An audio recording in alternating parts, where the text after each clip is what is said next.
I'm in Omaha, Nebraska, outside the old Pamida building, but I'm here to visit my friend Curt Brannon. Now, Curt started a business called Sympateco in 1995, and I wanted to take you guys on a tour. I got a couple questions though, Curt. Yeah. Is it true you used to be a hairdresser? That is true, Dan. Okay. By the way, thanks for having me. No problem. It's good to see you. Why does your building say Modern Work? Well, Modern Work, it's a business that's located above our production facility, and it's a shared workspace. Let's take a look. Hey, we're here. So this is Modern Work. This is Modern Work. Tell us more. All right, it's set in a 1960s setting. The 60s is really that time period that everybody has a connection to one way or another. Either from a design perspective or a like for mid-century modern or something like that. This is a business ecosystem. There's about 80 small businesses, 50,000 square feet. So you lease your studio or suite, and then you share these common spaces. There's 4 different size conference rooms, from a small one that has 10 people in to an auditorium that can hold 80 people. And then there's low impact gym and things like that. A gym? They just want to know it's there. Not many people use it, I gotta tell you. Okay, listen, we're gonna stop here for a second. When I was in 7th grade, this is, What is a radio. A radio? You could wear it around your wrist. This is what you did as a little kid, and you could take your music with you. You had the one that you could carry on the chain. I mean, they were super popular. All right, here we go. Here's the mix lounge. So you got a pool table? Pool, ping pong. And then over here, you can heat up your lunch, water, ice, coffee. There's all vending on the other side of that wall. Now you said on Thursdays you have like a happy hour, right? Yeah, we'll take the old beer and booze cart and wheel it in here and make sure everybody has whatever they want before they get ready for the weekend.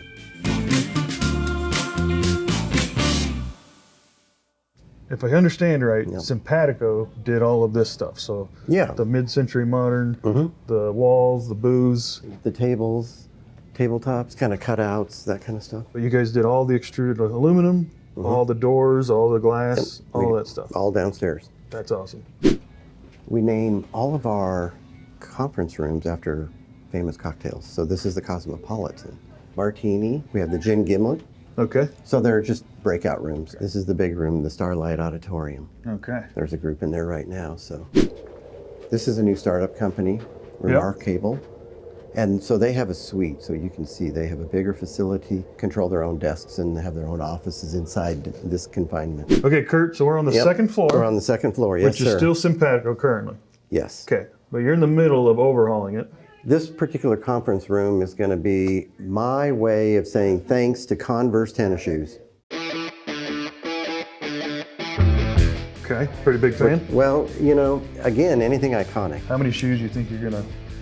Oh, I would love to have a couple hundred pair in here. I love the way your brain works. I'm going to try to appeal to businesses that need some showroom space. Let's say you're doing flooring or something like that, and you just need, 150 square feet to show some product that you want, which you can't maybe get out of a standard office configuration. I'm going to try to provide that here.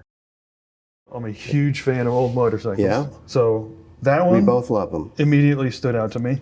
Okay, 65, 305 Dream. That's kind of before Harleys. I mean, those were kind of in a different class by itself, but for the average person, people were running these up and down the coast of California. When I see something that's iconic, the only way it's iconic is because the design lives. Oh, it's beautiful. Now, when we walked in here, immediately I saw about like 4 references to Woodstock. In my house, I had a Woodstock room, and the kids, all their friends wanted to come over there. They didn't know what Woodstock was, but they knew it was cool. I've collected all these lava lamps over the years. Love them. Like every kid back in 1968 had 3 of these in his bedroom. People connect with it. It's a vibe, and that's what they say. They go, "I love the vibe of this place," and the whole thing centers around being serious about your business, but not taking yourself serious. So we're in Sympateco now. Yes, we are. We're on the second floor on the balcony. Yep. Okay, tell me what's going on. So we built this so that you could come out here and see it. Basically, we start in the back with raw materials, which is on top of the mezzanine because the material comes in at a different level. Okay. And then we bring it down to reach ambient, which is down on the bottom level, right ahead of the machines. Everything is in a work process based on the number of operations. So each one of those lanes is specific to the amount of ops that the part's going to get. How did you go from hairstylist to major cabinet manufacturer? My dad owned a liquor store, and he says to me one day, "Hey, I know you want to make cabinets, but you should think about getting into the hair business." And I'm like, "What for?" Okay. He's like, "Well, I think you'd be good at it. You're creative, like work with your hands." So I go to Milford because I want to be a cabinet guy. Yep. On the way home, he's like, "Let's stop at this place in Lincoln. Okay. There's a bunch of people from our hometown that are down there." And when I got in there, it seemed pretty cool. Oddly enough, I said, "All right, I think I'll try it. It's a year. It's not a big deal." And so I eventually owned my own salon. It put me into the beauty industry. I did some platform work, which is cutting hair in front of people. Yep. I did hair competitions Okay. for a while. I mean, I really put myself into it, and it worked out well. Through being on stage and working with products, I became a product distributor. I'm now selling hair care products in salons and I did that for retail 20 stores. years. Yeah, and I Okay. built a sales organization. We were in 5 states. I met a guy in California that was manufacturing furniture for the beauty industry, and I helped a girl set up her salon, and some stuff got damaged. Yep. And I took the stuff to a friend of mine that was a cabinet maker. He made a cabinet, and I'm like, I always wanted to do that. So then I decided, you know what, I'm in this business. Why don't I do what I thought I would do? Why don't I start designing salons? So now I'm kind of working my way there, and I'm buying some equipment. I've got this lofty vision that I'm going to, because I'm already in their salon, start doing interiors. Yep. And that's kind of how it started. There's 135,000 feet of manufacturing in this building in Okay. 3 different disciplines. Yep. Cabinets, aluminum doors and windows, and then there's also a metal shop over here that does all sorts of non-ferrous metals. Now, I remember when you were putting these machines in. Yes. Okay. Now, that was what, 12 years ago? 10 years ago? Yeah. Okay. So, auto loading, that was still pretty rare in the United States. At Yes, that and time. very new. Every single system, no matter who it was manufactured by, you had to take a forklift and come in here to what I'll call the side of the machine, Yes. and you had to load the bunk of material right here. Yes. Okay. There's no room for a forklift here. They said the same thing, they being the Italians I bought the equipment from, who you know very well. I would have to go that many more placeholders over. I got to be able to load it from the back end. Okay. And they said, you can't do that. And I said, I think there is a way to do it. Okay. What'd you come up with? Okay, so these little holes that are in the floor, if you took these covers off, we tooled all these pieces Yep. on our mill, and then it has a corresponding mate that's on the bottom of that shuttle over there. Okay. Like So every time that you set that here, here, and here, it lines up with those machines perfectly. okay. Then I can take this skid, put it on that shuttle, load it, and then slide it onto the machine. Okay. Because we literally made all those wheels, turned those in the metal shop as well. Yeah, I've seen it in action, Yeah, it works. It's pretty exciting. And you know, it's never failed me. and it's pretty actually. quick. It loads itself and conveys out the front. So typically, where you might have a guy with each machine, I have 2 running 4 machines. That's awesome. So now we're in the buffer. So we're conveying off. Yep. Guys are marking the parts. If anything is missing, let's say it's a batch of 20, Yep. this tells me that one of them is bad, or it fell on the ground, or it needs to be recut. And the reason I do that is because I want to be able to walk through here and see if there's a problem with anything. Okay, so when I moved over here, I shortened the buffer Yes. for more like 1 piece low. Yep. Perfect. Before I had lots of stacks and it looked impressive, but the more you saw that, the more you More saw it was waste. very inefficient. So you go from 4 routers and kind of the 5th one over there down to 3 edge banders. Yep. Seems smart. Okay. And one's contour. Ultimately what happens is, because we're taking the parts with the highest number of operations and putting them in a certain line, Yep. it lines up with a faster machine. The doors and drawers have to go through 4 times, but a cab goes through once. So if this Absolutely. machine's going at 11 meters a minute, then you can sit there and play around with that throughput a little bit. I know a lot of shops have one dedicated to like 3 mil edge banding. Do you have one I dedicated? can switch over anytime I want. Okay, so even if this one goes down, Yeah, the other ones, they all accommodate it. Here's So- the contour. contour edge bander. We do have parts.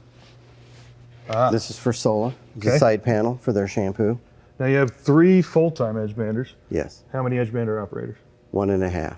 That's not bad. Usually an edge bander is a full-time job. It is. I wish we had more business.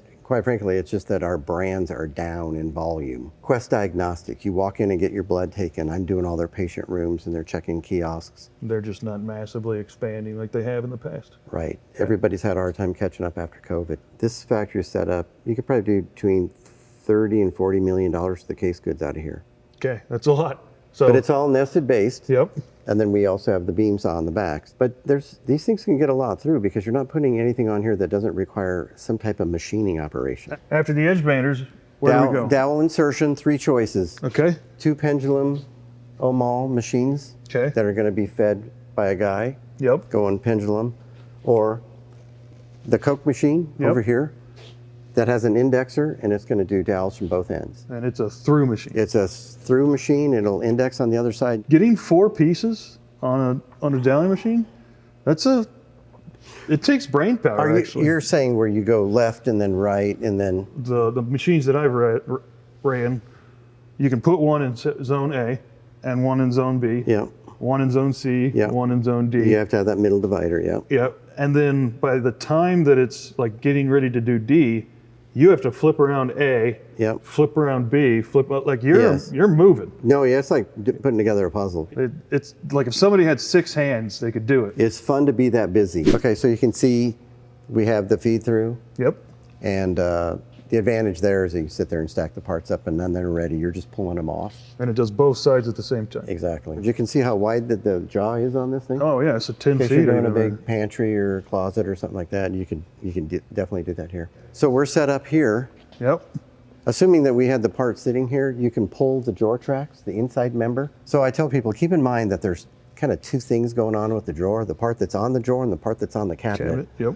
Anything goes on the cabinet, we want to do here where we can see and easily deal with it. So this particular machine right here inserts a standard system screw. Oh.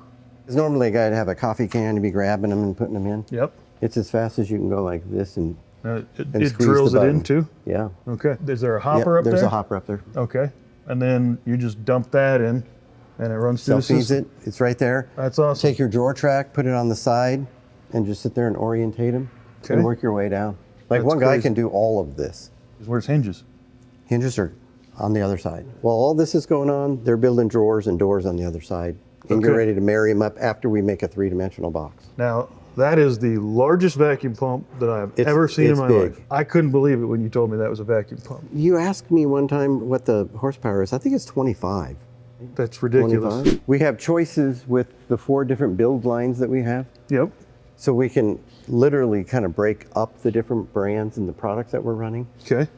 And my theory is you can move the person, not the work cell. So for example, these are lockers. And so there's a certain way that we like to stack these. Okay. So that when the guy brings it up to the assembly line, he can distribute the glue in exact proportions because it's pre-measured. This gets it all in the right stack to where we go to the build lines. 1 or 2 guys can sit there and just rotate. So by the time it's here, you should have all the hardware necessary. Everything has to be on it. You can't cross that line back there without knowing that that box can be put together. Then that comes over to here. Yes. And then each one of these should have a glue line. And then standard dowel construction. Yep. Puts the cross members in. Yep. Squirts glue on the top one, flips it over, puts it on, and smacks it together with a mount.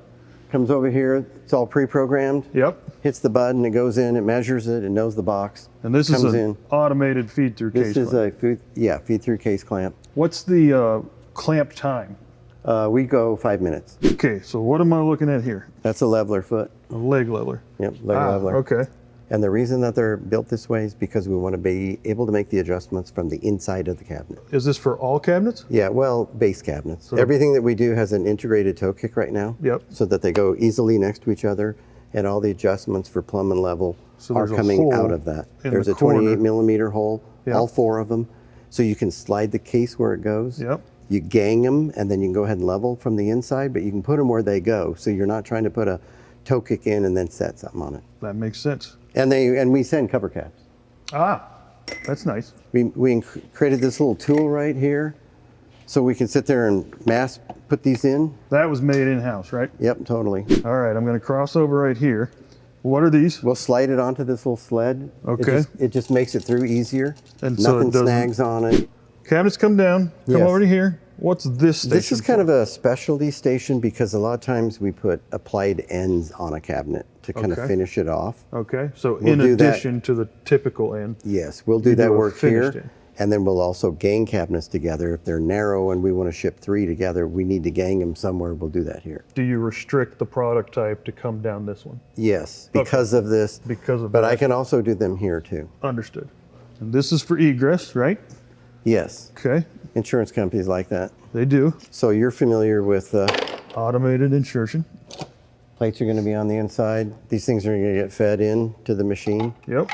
They're going to bore from the bottom and then press fit. And so basically in one operation, you're hinging a door. So this is probably for the majority of cabinets. Yes. Upper cabinets, base cabinets. So you have 2 of these. Yeah, one set up for a different swing. For like a 170 Yeah, like or a something. 135. So here's a good example. These all get doors, but they're not ready. Okay. They'll go ahead and put the clips on the inside, and then they'll snap those doors on. Okay. And they're ready to go out, and then we'll QC them. We're going to ship it to them in a config that makes it easy for them to install. We do the bottoms and the tops, and we ship them with straps Okay. so that we can easily load the truck with this configuration. Where did the cardboard come from? The cardboard comes from around the corner. There's a CNC box maker over there, so I can make all of this stuff form fit. And then that's the strapping machine. It goes through the strap machine. Now those have doors and drawers. Yes. Those are done over there. Yes, that was the part I wanted to come back and catch. That's happening over here. Okay. So this is the headache system. Are you familiar with this one? I am. I'm seeing a metal box system. These are all loaded into this machine, so they're perfectly square. A machine like this you don't see very often. No, you don't. You yeah. load it in, you throw the bottom in. The back, if it's a standard size, is a metal back that we also import because it's a part. But I can make 60 boxes an hour with this machine. And the nice part is it's replaceable and extremely dependable. These are cycle tested to 1 million cycles. That's a lot. So here's kind of how the finished goods come off. Okay. You can see that they've got the strap on them. Makes it pretty easy to load the truck. Okay. And then you can see how we've made some custom tops. Those are all sport clips, cash wraps and dispensaries, and they're shampoo units. Now, I'm noticing everything's on pallets. Do you take the pallet into the truck and then have somebody offload it? Yes. So that you can fit more product? Yes. After quality assurance, we're going to take it and put it into the warehouse, get it ready for shipping. What's next door? This is what we call our treasure room. This is where we keep all the shit I haven't brought online. Ah, okay. Need an old edge bander? I don't. Come on. You know how many like people take tours Yeah. and present it as this is paradise? Yeah. Like nothing ever goes wrong. Yeah. We all know that's a fallacy. If you don't see big stacks of stuff, you know I'm not running a lot of stuff. Yep. But that doesn't speak to the fact that that has been a facility that has been run around the clock before. Yeah. I mean, you know, No, I've seen it. at a larger pace. Unfortunately, my brands have not been able to get back to where they were pre-COVID. And I have failed to get into other lines of business to make that busy, Well, quite it's not frankly. like it's easy. It's not. What I found out about like multifamily, which I thought might be a good spot for me. That's a very, very tight market. It's a tight market and it's global. And my competition wasn't the guy down the street, it was Vietnam. I lived in the multifamily for several years, and that's a competitive market. With these national companies, there's just an endless amount of business. Some of them, especially if they're publicly traded, every 3 years, the board requires them to go out for bidding. Totally. And then sometimes it's every 5 years. You're bidding based upon your knowledge of how difficult of a project each of their stores is. And then you have George, who's bidding blind, and he comes in $1,000 cheaper, and they go, oh, well, he's cheaper. And I'm going, yeah, but he didn't get this and this and this and this. And they go, well, we'll deal with that when it gets there. And basically, because George didn't know, they just hold him to the contract. Right. And then George takes the beating. Yeah, George gets beat. And then when your brands get into some headwinds, Absolutely. they're coming to you to help enhance the margin. Where can you cut my costs? Right. Yep. And right now, most of the brands have picked all the meat off the bones. Yep. It's been difficult the last 3 years for sure. And I've got clients that, especially during COVID, their main business was restaurants. And then COVID happened and their business immediately got cut in half. Totally. When you build a business to that level to accommodate that much business Yep. and then it gets cut, it's It's You feel painful. We are in the warehouse. Finished good warehouse. Okay. It's all kind of sectioned up. Anything that can fit on a rack, we try to do it that way if it fits in a box. Everything that's down on the floor are stores that are getting ready to ship in the next 30 days. Now, how many people are your warehousing crew? 3 guys can run this back here. And that's loading everything? Yes. Okay. Now, are you scanning anything into the Nope. truck? So Nope. it's all just manual at this point? Right now, it doesn't fit our mold. You don't need it. Yeah. All right, so we're in the extruded aluminum area is what I would call it. Yes. Profiles. Yes, okay. I had one of my clients, Sola, said, hey, we don't like this door that we have, and we're in Denver because people come in with rocks on their shoes, and then when you close the doors, it jumps the track, and then now I got a stylus that's locked in a room. Yeah. And I went out and found some stock profiles from Tube Light, a door manufacturer in Michigan.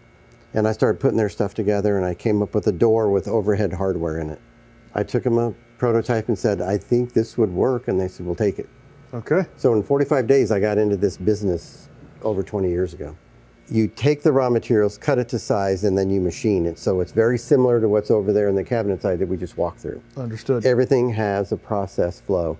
We own all the dies. So show me just a few of these. Those are posts, but they can also be used as legs. If you want to see like a door part, you can see that this is a part that has hanging hardware. Understood. This is the top of an active door. Okay. So what ends up happening is we cut the size, we build these to the batch size that we're going to run. Okay. And we wheel these carts over, offload the parts, and it goes through a system of everything that's here to build that batch. And then this is the assembly where they bring that lock rail, the trailing rail, what we call these dovetails or muttons, and we start putting it together, bolting it together, and all the parts are in the table. And then from here, it goes over to glazing. You do glazing, and then you have parts like this that snap in after the glazing. That's a glass stop. So they come over here, grab these. They can them use in. the overhead lift. Yep. They can set them in here, and then they pound in the door stop, or the glass stop. And then from here, it goes over to the boxing. So once that glass is laying in here, Yep. then this is the part that goes in, Yep. and it hooks it. The glass is already in there, Yep. and then it gets pounded in. This is something unique that's our own little creation, but the gasket's on the inside, so it always looks like the glass is floating. You don't see a big gasket around the outside. If somebody damages a pane, you're not replacing the whole door. Right, you can take it all out. I would say this, when we started out, we were buying everybody else's profile. Yep.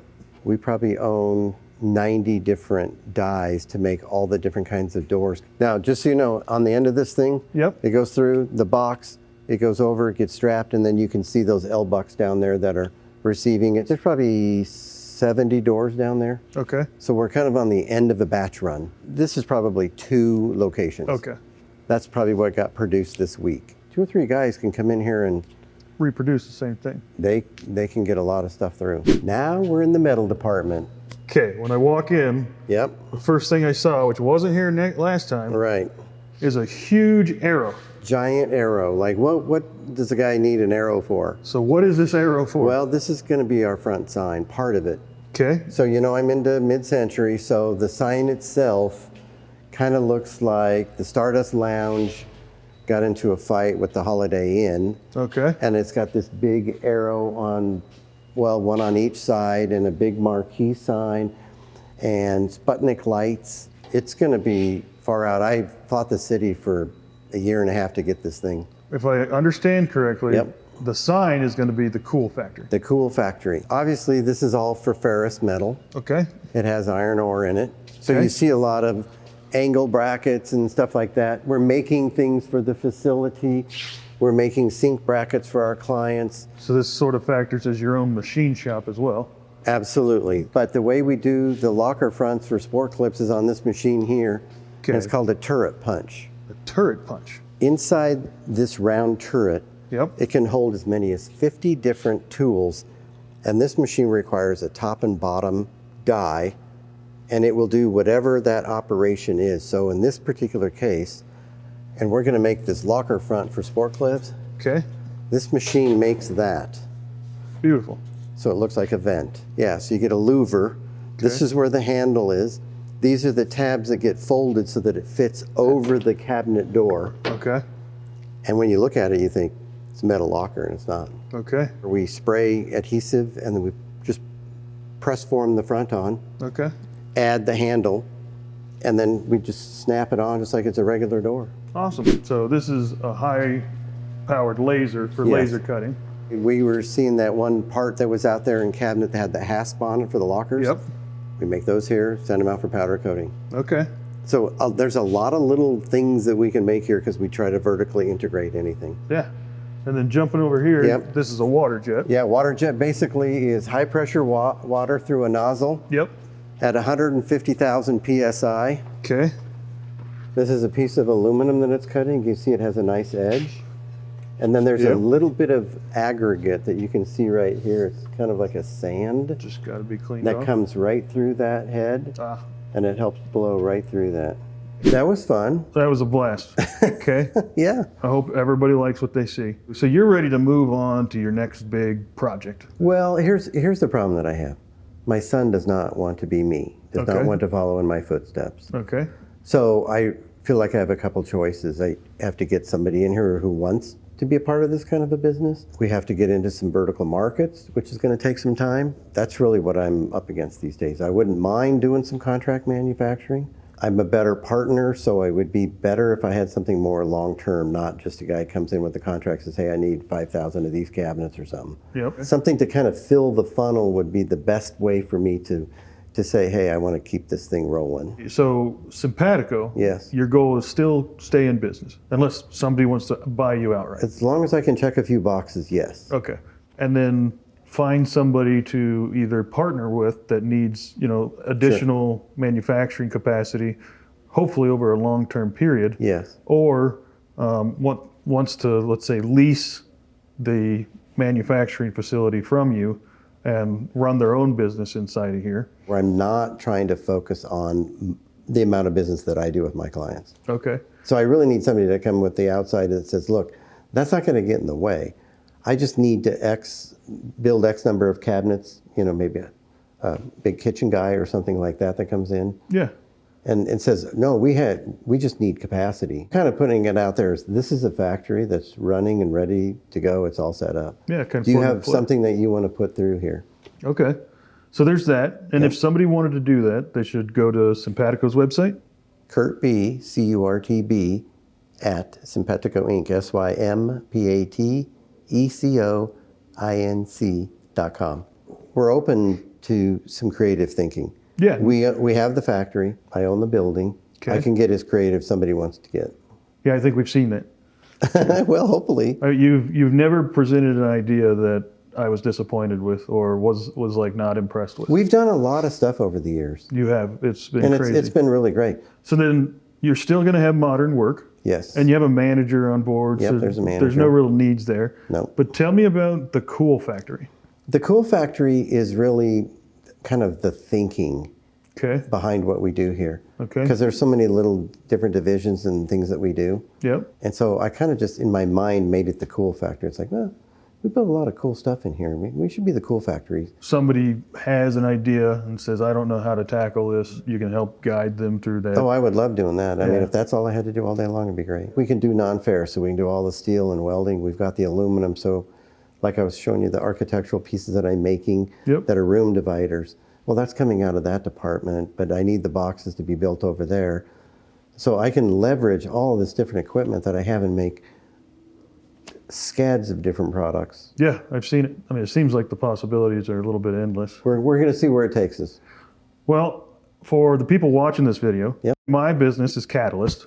So if you can't get a hold of Curt, you can always get a hold of me.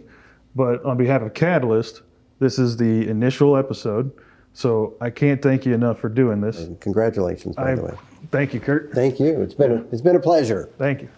I'm always blown away by just the wild Here it stuff. comes. These are toasters. These are toasters. Now, this isn't all of them, but we're going to stop here for a second just because I want to show.